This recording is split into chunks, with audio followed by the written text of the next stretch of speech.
Hello again. You twisted my very lovely arm.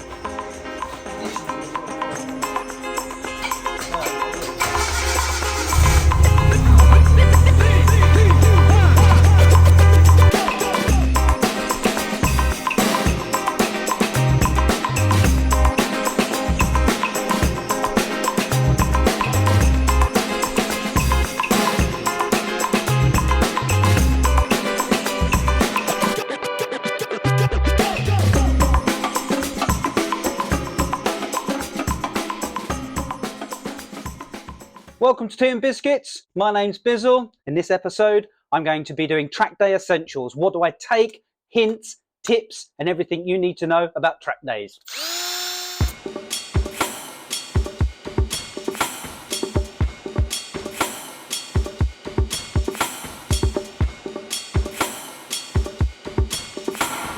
Okay, so now we've got everything unpacked. We've actually got some space around us. We can move around. I can actually get to the car. I've got a workbench. There's a few things I want to go through with you. So I'd like to show you some little things that I take on track days. I'll probably show you around my toolbox as well, because why not? If you like cars, you like tools, into engineering and stuff. So I'll do a quick talk through on that. And then we're going to get the nose cone off. I'll show you the radiator, talk to you about the radiator setup and why things are the way they are. You may find that interesting because I'm sure people on track days, especially with kit cars, but maybe other cars, have overheating issues. So I'll talk you through what I had to do to get my car to stay in temp while pushing really hard regardless of the temperature, even in peak summer. Seems to be okay. So yeah, let's crack on. Okay, I'm going to go through some stuff which I think is crucial for a track day. This isn't your nuts and bolts and your spanners and your screwdriver toolkit, saw, drill, gaffer tape obviously, cable ties, gaffer tape, top two, then probably a drill to be able to make holes to put your cable ties through. Now these are things like I mentioned it earlier, but you know, this is Swarfega Orange. It's got the grit in, it's good stuff, and I think that is crucial. I decant that into one of the small squidgy bottles so I don't have to carry that around. Well, I've had that for years and that's done really well. The second thing as well, which is really useful if I can work out how to get into it. So this is like a toolkit, like one of the ones that you hold up with all the slots for spanners, screwdrivers. I normally use this for screwdrivers, scissors, knife, pop rivet gun, riv nut gun, adjustable spanners and stuff like that, big spanners, particular spanners that I might need, soldering iron, solder, tape measure, you know, all that kind of stuff that I don't have within a particular toolkit. The nice thing about this is it rolls up and then you clip it together and it's like this. Now this is really useful because you can just quickly lay it out and get things out that you need to on a track day, instead of having a big box that you just rummage through. So that's really nice because everything's presented. And I think that's really useful. Your other little wads and random tools and stuff that you have, they generally kind of fit in there quite well. Brand of this, Magma. I'm sure there's other ones out there. Magma, I've had that 10 years plus. Good bit of kit. Third thing, you might have seen me do one of these. Ooh. Oh, what's in there? This, it's called a brother's strap. I think you can use it on all cars. You'll see these. This is how they tow cars quite often. It's basically two sets of cables, central tow bit in the middle. So what you can do is you can unhook this. If I break down and I need to get this up onto the trailer and the engine pops, how do I get it up on the trailer? I've got a winch at the front. This goes around one wishbone. Another one on the other side. It gives me in the middle a triangle which I can put my hitch onto and then hand winch it up. I always have this with me because if I didn't have one, the engine would go bang and then I wouldn't be able to put it up on the trailer. So by having one of these, this is basically the best way of preventing yourself from having an accident or your engine exploding, is to be prepared for it. Then you'll never get to use it. Hence why it's quite clean, stays in the bag, always goes with me on track days, never comes out the bag. So they're my three things that I think you should always take on a track day. Hold the tape. I've got another one. This is my fourth essential. It's called a power probe, and you connect it to your battery on the car that you're trying to test, and what it can do is it can pulse positive and negative, but you poke this in and you can tell whether something's got 12 volt supply or a negative supply as well. So it's really good quick way of checking fuses and whether things have got power to them. It's only good for analog. You've also got a negative, so you can put a negative on one side and pulse something. So you might be able to do that for your VVT valves or anything that light bulbs, switches, you know, things like that. Really good bit of kit, and it's my 4th essential for track days.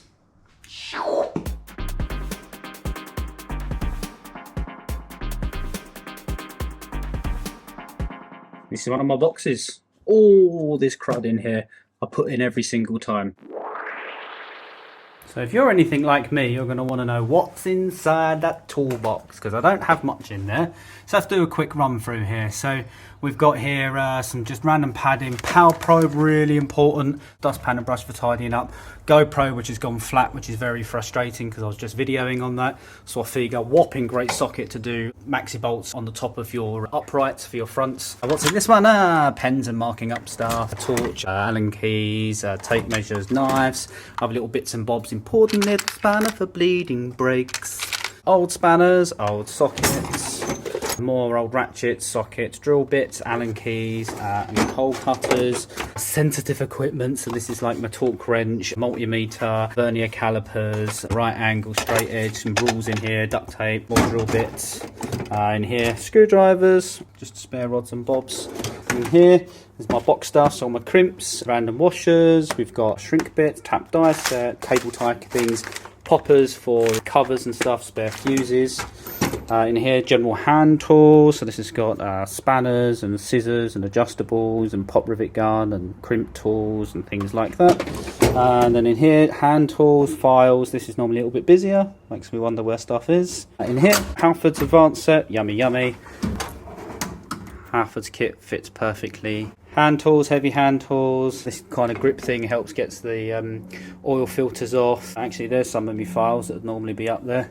And then it gets a bit desperate down here. This is just random stuff, random lumps of metal, some stuff for some home DIY in, exhaust wrap and various other bits and bobs. And this is really just a junkyard, loads of old nuts and bolts. So that's my toolbox.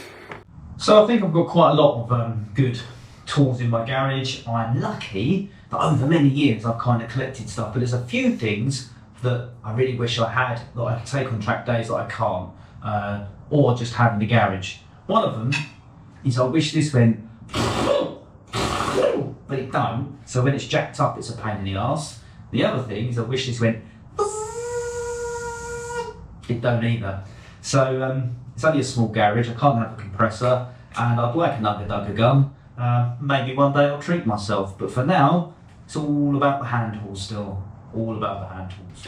Another thing which is high up on my list is a vice, because this is an embarrassment to a garage and engineering. It's a tiny little record, 100. It's useless, but it's the best that I've got. It's like a little companion, little workhorse, a little mule that just keeps on going. Really, I need a new one. Picked it up for free, it was just sitting on someone's driveway. But, you know, does the job for now. What other things would I like? 4-post lift. Or 2-post lift. Or just anything that's not a jack. 4-axle stands, blocks of wood. Drinks machine. Oh, wouldn't that be nice? Don't have one of them either. Wood store, metal store, lathe, milling machine, drop saw, big garage, some mates. Oh. Ooh, hello again. I try and stay within 2 hours of the track day because you don't want a long morning driving just to get to the track and do the track day. The morning of the track day, you want to be getting fuel, you want to be getting lunch, you want to be getting water, you want to get milk, tea, coffee, sugar, whatever you fancy.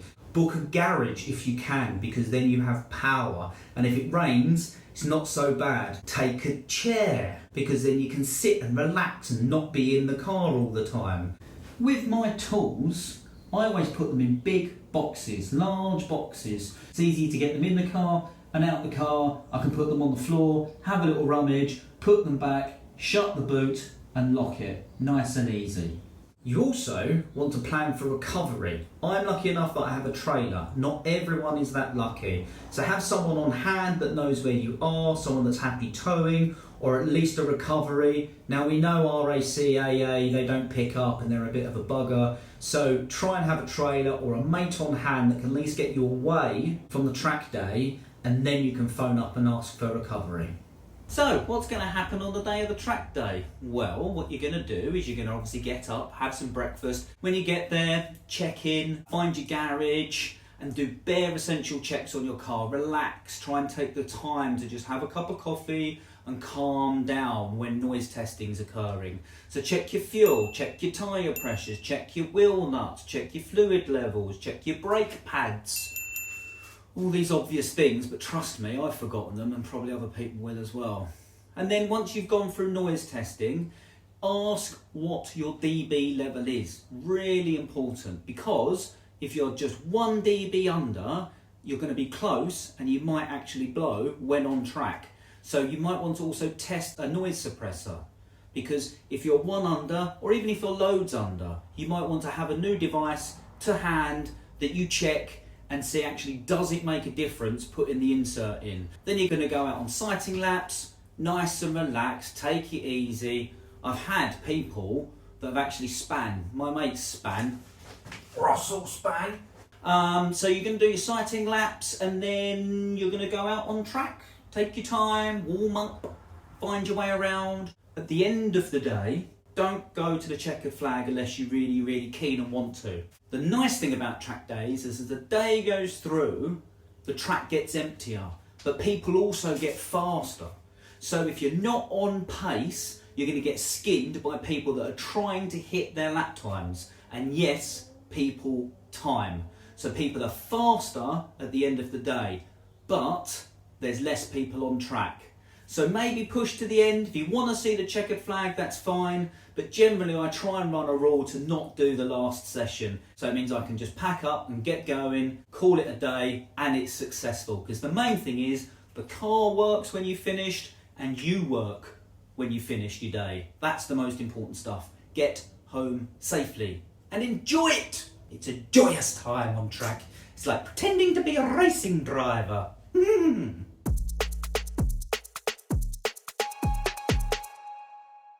So that's it for episode 2. I hope my hints and tips were useful to you. So we're going to put some information down in the description for you. We're not sponsored, by the way. So these are just the products which I've found and I've liked, and I think you'll probably like them too.